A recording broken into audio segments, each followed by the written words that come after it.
Alright, silly people, here's the situation. We're going to be doing a quantum mechanics problem, uh, but it's going to be computational. So the idea is we have to make a program that calculates the transmission coefficient and reflection coefficient for an electron shooting into a potential wall, basically, um, using all the formulas that are given here. So we don't even have to do any quantum mechanics, really. We just have to transcribe the formulas and make a program. So I will say it gives you the mass of the electron in terms of kilograms, and then the energies in terms of EV. So I'm just going to do the whole thing in EV. It doesn't matter because we're getting coefficients that just represent probabilities. So instead of using m equals 9.11, we're going to use m equals 0.511 mega electron volts, so E6 for that. We're also going to need h bar for this, so h bar in EV seconds is 6.582 e to the minus 16, and then that should be everything. I mean, we also know from the fact of the problem is it's just the energy of the thing is 10 electron volts, so E equals 10, and then V equals 9. I don't think this program requires us to have a user input function to it, so I'm just going to enter the values like that. We do need to calculate K1 and K2. So K1 is going to be, as the formula suggests, the square root of something.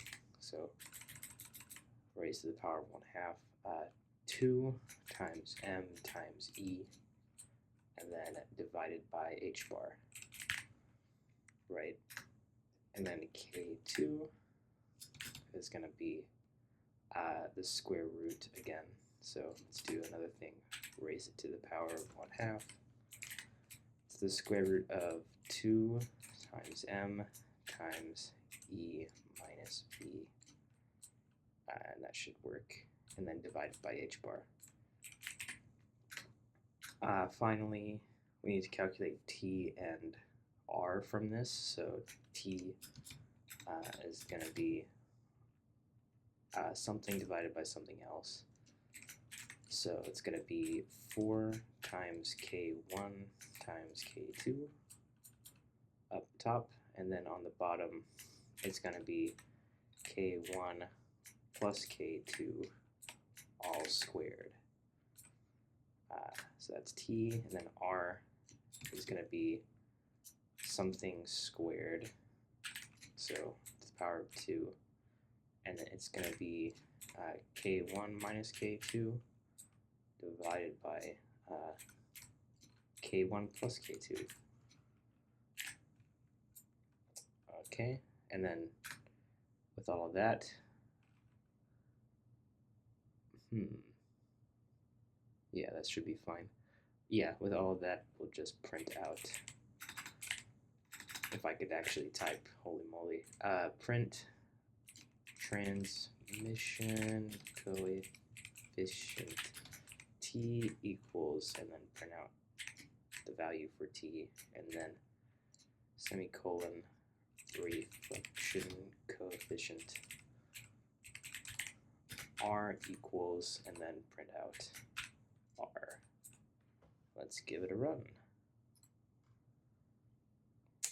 And what did I do wrong? Perhaps I forgot a comma, it says. Oh, I did. It's right here. Okay, my bad. So, okay, it works now. For sanity purposes, I am going to make sure that those two numbers add up to 1, as the theory would suggest. So I'm going to take these two numbers here and just copy paste them and add them together. And so yeah, it's close enough to 1 anyway. So I think this program is good.